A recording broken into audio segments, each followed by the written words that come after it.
El Ministerio de Salud informa que los análisis realizados confirman la seguridad del abastecimiento de agua. Según el químico responsable, Dr. Álvaro Menares, no existe riesgo para la población. La voz salió del radio de la cocina. Álvaro levantó la cabeza. Su esposa dejó de secar los platos. El hijo los miró sin entender. Él se acercó al radio, subió el volumen. Repitieron su nombre. Dr. Álvaro Menares. ¿Hablaste con la prensa? No hablé con nadie. El día anterior había entregado el informe con los resultados. Había niveles altos de plomo y mercurio. El documento fue registrado en el Instituto Nacional de Salud. Ahora el gobierno leía otra versión. Los números habían cambiado. El sello era el mismo. La firma también. Álvaro miró el periódico sobre la mesa. El titular del día anterior decía: Químico advierte sobre contaminación en la red pública. Ahora el radio afirmaba lo contrario. Eso está falsificado, dijo. «Pero es tu firma», respondió ella. El teléfono fijo sonó. Contestó. La línea estaba muda. Escuchó una respiración corta y luego el clic del corte. El hijo pidió agua. La madre llenó el vaso y bebió un poco antes de dárselo. Tosió. La tos volvió, más fuerte. Se apoyó en la mesa.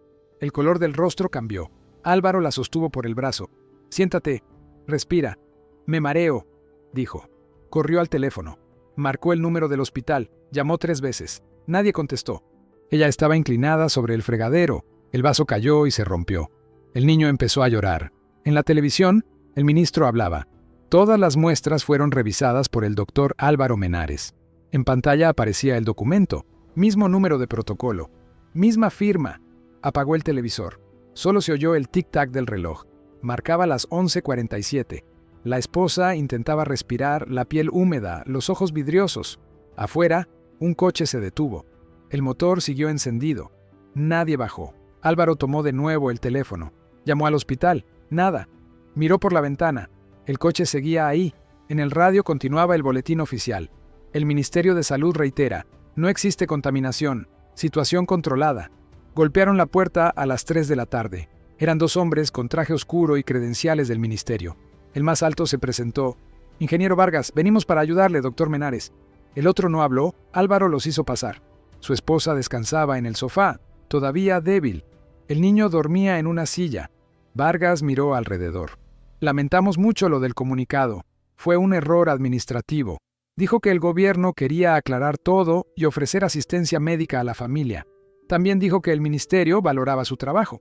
«Usted ha sido muy importante para el país. Queremos protegerlo». Álvaro preguntó por qué habían usado su nombre sin permiso.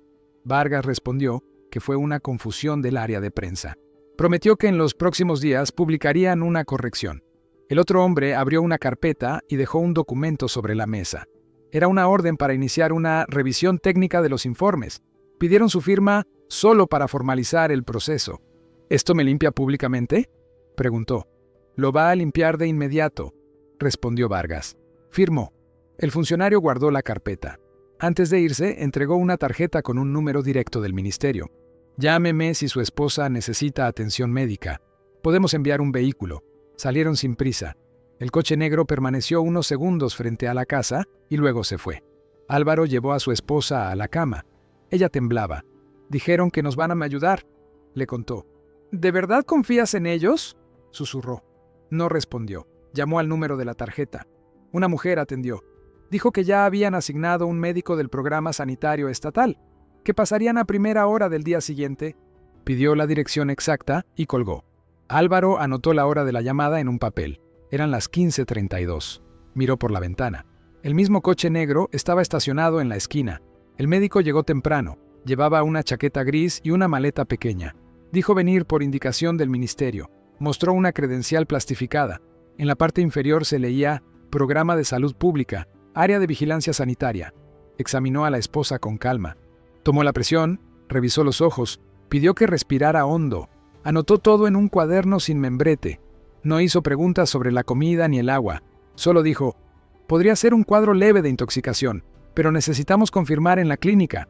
Álvaro le pidió ver los resultados allí mismo. El médico respondió que los análisis se harían en el laboratorio central del ministerio. Le prometió tener noticias esa misma tarde. Pidió una muestra de agua de la casa. Llenó un frasco transparente, lo selló con cinta y lo guardó en la maleta. «¿Puedo acompañar las pruebas?», preguntó Álvaro. «No es necesario. Están siguiendo el protocolo correcto. Antes de irse, dejó una hoja con un número de caso. Preséntese mañana a las 9 en el Hospital San Rafael. Su esposa será ingresada para observación. El médico se marchó. El coche oficial lo esperaba afuera. 2 hombres lo acompañaban. Ninguno saludó. A las 9, Álvaro llegó al hospital con su esposa. La recepción ya tenía su nombre registrado. Un enfermero pidió su cédula y entregó una bata. A ella la llevaron a una sala cerrada, solo por precaución. Él quiso quedarse, pero no lo permitieron. Solo personal autorizado. Esperó en el pasillo durante 1 hora. Luego vino una enfermera. Su esposa está estable. No puede verla hoy. Regrese mañana. Pidió un informe escrito. Ella dijo que no estaba autorizado. De regreso a casa, encontró la puerta entreabierta. El hijo dormía en el sillón. El frasco de muestra que él mismo había preparado estaba desaparecido. El cajón de los papeles del laboratorio también. Intentó llamar al hospital. Le dijeron que no había paciente registrada con el nombre de su esposa. Pidió verificar el número de caso. La operadora respondió: «Ese número no existe en el sistema».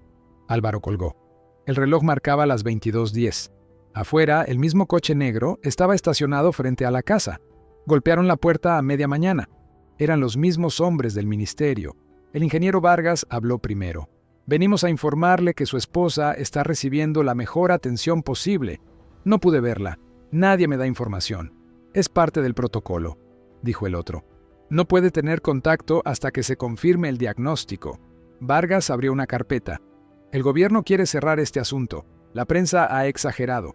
Mostró un documento. Era un acuerdo de confidencialidad técnica. Le explicaron que, si lo firmaba, el ministerio se haría cargo del tratamiento médico de su esposa y del bienestar de su hijo. También aseguraron que su reputación profesional quedaría intacta. «¿Y si no firmo? Todo se volverá más complicado», respondió Vargas sin levantar la voz. Álvaro leyó el texto. El documento decía que renunciaba a cualquier reclamo administrativo o mediático. En la parte inferior estaba su nombre ya impreso, con espacio para la firma. Tomó el bolígrafo. Firmó. Vargas guardó la carpeta y asintió. «A partir de hoy, usted no tendrá que preocuparse de nada. El ministerio asume la responsabilidad total». Le entregaron un sobre con dinero para gastos domésticos y una nueva tarjeta con un número directo. Antes de irse, Vargas repitió: «Su esposa está en buenas manos. No intente visitarla sin autorización. El acceso es restringido». El coche negro se alejó. Álvaro se quedó sentado frente a la mesa. El hijo entró desde el pasillo. «¿Cuándo vuelve mamá?» «Pronto», respondió. Guardó el sobre en un cajón. Llamó al número de la tarjeta. Una operadora atendió. Le dijo que la paciente seguía en observación, pero que no estaba autorizado para recibir informes. Pidió hablar con un médico. La operadora cortó la llamada. Esa noche volvió a marcar. La línea sonaba ocupada. Miró por la ventana. El mismo coche estaba estacionado en la esquina. Las luces interiores apagadas, el motor encendido. La noticia apareció en todos los diarios. El doctor Álvaro Menares confirma: no existe contaminación en el sistema público de agua. Su foto estaba en la primera página. Era una imagen de archivo del instituto. Sonreía, con bata blanca. Encendió la televisión. El ministro hablaba en conferencia de prensa. A su lado, una lámina mostraba el nuevo informe. El documento llevaba su firma. Mismo trazo, misma fecha. El periodista preguntó si habían existido irregularidades. El ministro respondió: «El propio autor de los análisis lo ha aclarado. Todo fue un malentendido técnico». Álvaro se quedó mirando la pantalla. Nadie lo había contactado. No había firmado nada desde el acuerdo de confidencialidad. Intentó llamar al número del ministerio. La línea no existía. Abrió el sobre del dinero. Dentro había billetes nuevos y un recibo sin nombre. En el reverso, una anotación con tinta azul: «Evite declaraciones públicas». Por la tarde, un periodista local golpeó la puerta. Llevaba una copia del periódico en la mano. «Doctor Menares, ¿puede confirmar que el agua es segura?» «Yo no confirmé nada», respondió. El periodista insistió: «Pero aquí está su firma». Álvaro cerró la puerta. Horas después, un segundo comunicado salió en cadena nacional. Decía que el ministerio agradecía la colaboración del doctor Álvaro Menares en la difusión correcta de los datos. Su nombre era leído con tono oficial. El teléfono sonó una vez y se cortó. Abrió la cortina. El coche negro seguía en la esquina. Ahora había otro estacionado detrás. Fue a la cocina. El hijo jugaba en silencio. «¿Mamá está mejor?», preguntó. «Sí», mintió. Apagó la luz. En la oscuridad, la radio del vecino seguía encendida. La voz del ministro repetía el comunicado. La misma frase, el mismo nombre, el suyo. El hospital no respondía. Las llamadas terminaban en una grabación que repetía un número de referencia inexistente. Álvaro fue hasta la recepción del ministerio, pidió información sobre el estado de su esposa. El guardia le dijo que no había ningún registro con ese nombre. Pidió hablar con el ingeniero Vargas. «¿No trabaja aquí?», respondió el guardia. Regresó al laboratorio. Su credencial ya no abría la puerta principal. El sistema lo marcaba como personal inactivo. En la recepción le entregaron una carta con sello oficial.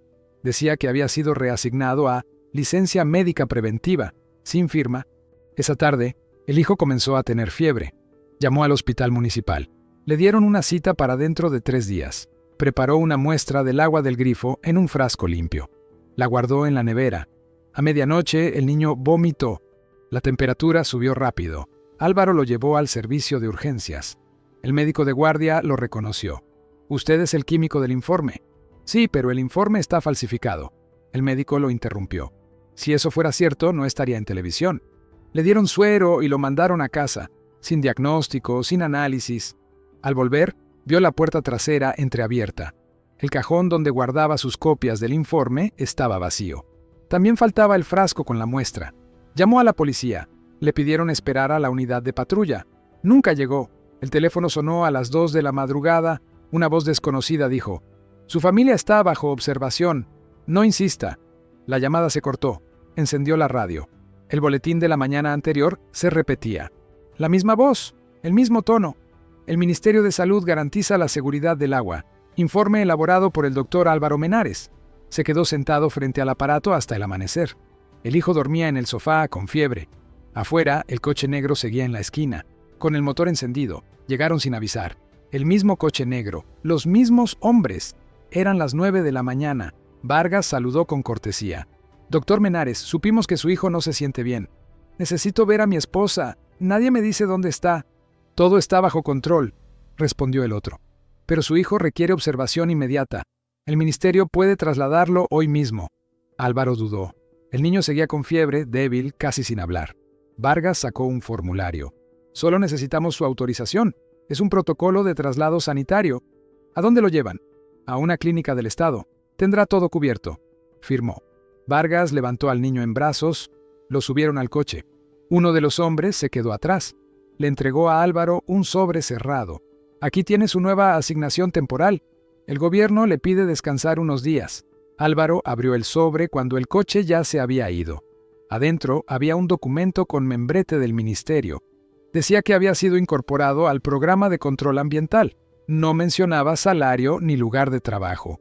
Solo una línea al final. Se recomienda mantener discreción y evitar apariciones públicas. Intentó llamar al número de contacto de Vargas. No existía. Llamó al Hospital San Rafael. Le dijeron que no había pacientes registrados con el apellido Menares. Preguntó por su hijo. La operadora pidió repetir el nombre. Después cortó la llamada sin responder. Pasaron las horas. Nadie volvió. La casa estaba en silencio. El teléfono no sonó. Al caer la noche, salió a la calle. La esquina estaba vacía. El coche negro había desaparecido por primera vez. Regresó adentro.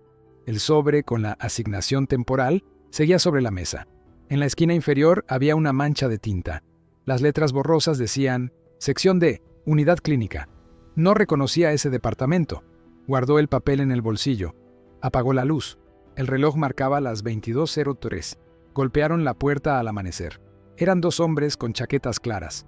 Uno mostró una orden firmada por el ministerio. Decía: Evaluación médica preventiva. El otro explicó que era solo por unos días para controlar el estrés. Álvaro pidió ver a Vargas. «El ingeniero no está disponible», respondió uno de ellos. Le mostraron un documento con su nombre y número de identificación. Abajo, la firma era la suya. No recordaba haberla escrito. No opuso resistencia. Dejó la puerta abierta. Tomó su abrigo. Le dijeron que llevaría solo lo necesario. Lo trasladaron en un vehículo sin distintivos. Las ventanas traseras tenían cortinas. El trayecto duró poco. Entraron por una calle lateral. El edificio no tenía cartel, solo un portón gris. En la recepción, una enfermera lo hizo firmar un formulario. El encabezado decía: Instituto de Reposo Clínico Estatal. El diagnóstico ya estaba impreso. Agotamiento nervioso. Le asignaron una habitación individual. Cama metálica, lámpara fija, una mesa. No había reloj ni radio. Una enfermera le tomó la presión y aplicó una inyección sin explicaciones. Sintió sueño de inmediato. Despertó de noche. La puerta estaba cerrada con llave. Golpeó. Nadie respondió. Había una bandeja con comida fría sobre la mesa. Comió poco. Intentó recordar cuándo había firmado esa orden. Nada. Solo el sello del ministerio. Al día siguiente, lo llevaron a una sala blanca. Un hombre con bata se presentó como Dr. Silva. Le hizo preguntas rutinarias. Nombre, fecha de nacimiento, ocupación. Cuando respondió, el médico miró una hoja y dijo: «Aquí figura otro nombre. Paciente número 40-100-68. No soy un número. Soy Álvaro Menares». «El registro dice lo contrario», contestó el médico. Lo devolvieron a la habitación. Le dieron pastillas pequeñas 3 veces al día. No vio ventanas abiertas. Nadie mencionó a su esposa ni a su hijo. Esa noche escuchó pasos en el pasillo, voces breves, luego silencio. El pasador metálico volvió a girar. La luz del pasillo se apagó. El doctor Silva firmó el informe de defunción a las 06:15. Causa: insuficiencia respiratoria aguda.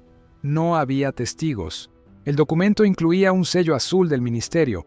En el campo de nombre se leía: paciente NN. Registro 4768. El cuerpo fue trasladado al depósito del hospital. Un empleado llenó el formulario de ingreso. Peso estimado, edad aproximada, sin identificación visible. Marcó la casilla indigente. 2 días después, un camión del servicio sanitario recogió 3 cuerpos sin reclamo. El de él iba en una bolsa plástica numerada. Fue llevado al cementerio estatal. Varios operarios cavaban las fosas comunes. El capataz anotó el número 40-68 en una libreta de cartón. Ningún familiar fue notificado. No hubo autopsia registrada. El expediente del hospital fue cerrado con sello de caso archivado. En la oficina del ministerio, el ingeniero Vargas firmó un memorando interno. El asunto Menares ha sido resuelto. No requiere seguimiento. Abajo, otra nota añadía: documento original bajo custodia de la sección D. El mismo día, el Boletín Oficial publicó un nuevo comunicado. El Ministerio de Salud informa la continuidad de los programas de control de agua potable bajo la supervisión técnica del Dr. Álvaro Menares. En la morgue, un empleado encendió un cigarrillo y cerró la libreta. El número 4768 quedó escrito con lápiz, sin nombre, sin dirección. Años después, un técnico del ministerio revisaba archivos antiguos. El edificio se preparaba para una auditoría. Entre las cajas con documentos marcados como no vigentes, encontró una carpeta sin número. Adentro había un informe químico. Fecha: marzo de 1968. Firma: Dr. Álvaro Menares. Los valores de las muestras mostraban niveles altos de plomo y mercurio.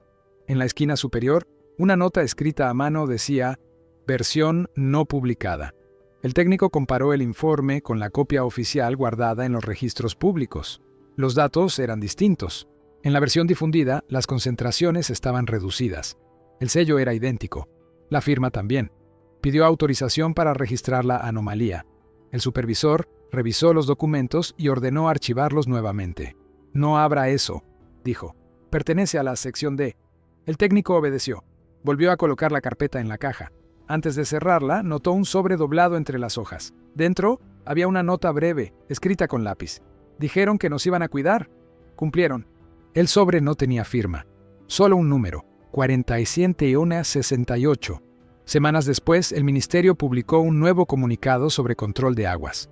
El documento estaba firmado por Dr. Álvaro Menares. Era la misma rúbrica, reproducida en tinta digital. El técnico volvió al archivo. La carpeta ya no estaba. El registro del número 40-078 tampoco. Solo quedaba una ficha vacía con el sello de documento reservado. Encendió la radio del despacho. Una voz leía el boletín de prensa. El Ministerio de Salud reitera que no existen indicios de contaminación. Informe validado por el químico responsable, Dr. Álvaro Menares. El técnico apagó la radio. Dejó el expediente sobre la mesa.